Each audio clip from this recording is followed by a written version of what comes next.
It's the first day of Pesach of the Indian calendar, and we celebrate it all over India as various names. Over here in Bengal, it's called Poila Boishakh. We wish each other Shubho Novo Borsho.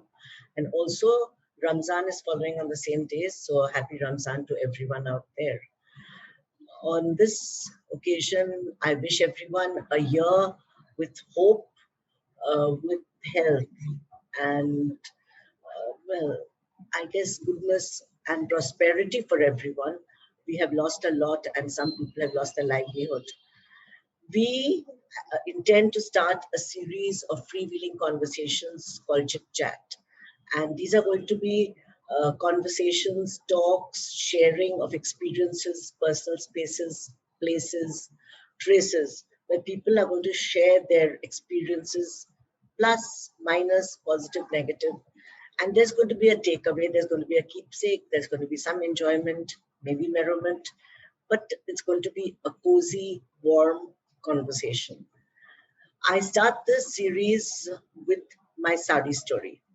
So my sari story goes back to my mother, who's always worn saris, and my love for Indian handlooms and saris is because of her, and I have subconsciously emulated her color and design choices.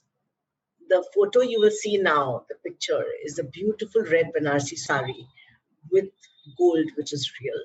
This is the sari my mother wore to her wedding and which I wore to my Ashirvad.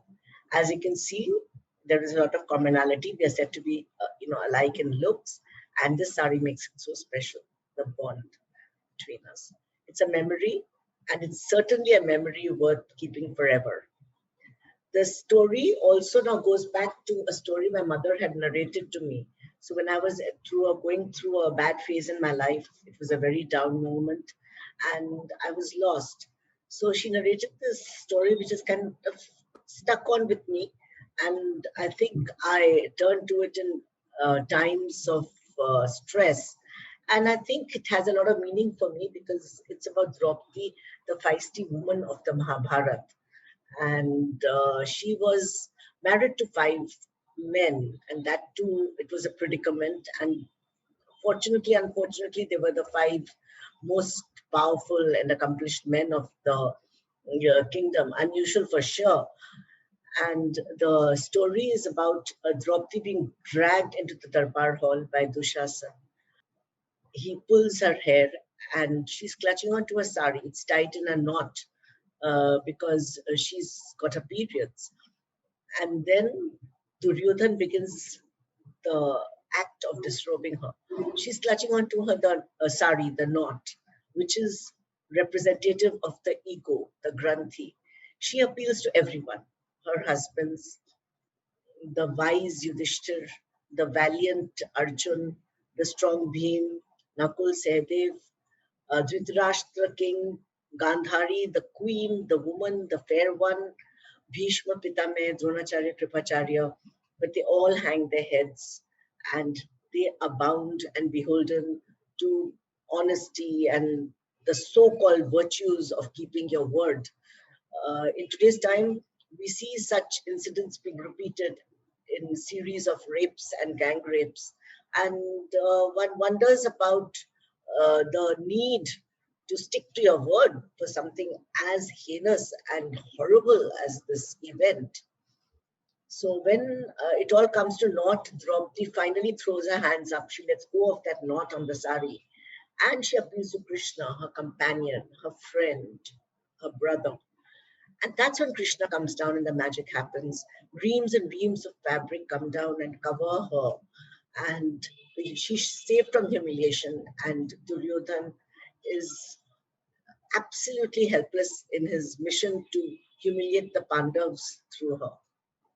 I know this is a folklore, but there are many layers to the story which are, I think, excellent takeaways. So I am a perfect believer in God. I am to a large extent fatalist. And my mother told me that, God will come to your rescue only if you let go of your ego yourself. And you look for help. If you keep thinking that you'll do everything yourself, where is anyone there to help you? So this story is actually symbolic of someone else coming to help when we reach out. And I have often, whenever I have problems, I've told Krishna that, okay, well, I'm giving you this problem, you better find a solution and a good one, or else.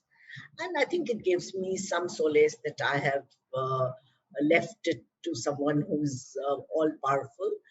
But I sincerely believe in it, and I feel that it has helped me a lot in my times of trouble. And it's a very patriarchal kind of a situation where these men have gambled away their wife.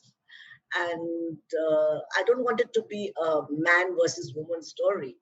I think there are many levels of this. It talks of haste in action, of jumping in when angels fear to tread, of thinking that you're omnipotent. And I think when there is an adverse situation and we tend to act in anger, we tend to react in anger.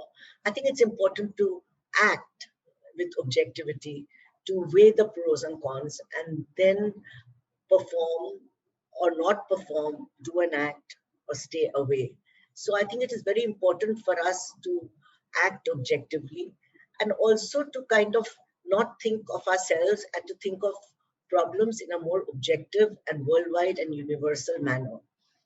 And I look on the story on my times of stress, and it gives me a lot of consolation. And I think in this world around us, I think we are being compelled to believe in the greatness of God when we see this scourge COVID, and we see humankind helpless against it. The vaccines have come, but now it's taking its toll of young people and children, and it's killing, it's more deadly, it's more lethal, and it's a little frightening. And one can only turn to God and ask Him for His help. At least I do. And I think in this season of despair, let's hope that this coming year is brighter, is better, and wish everyone out there a better year to come. And let's look on with hope, positivity, and more power to women and to the men to do better by the women in their lives. Thank you.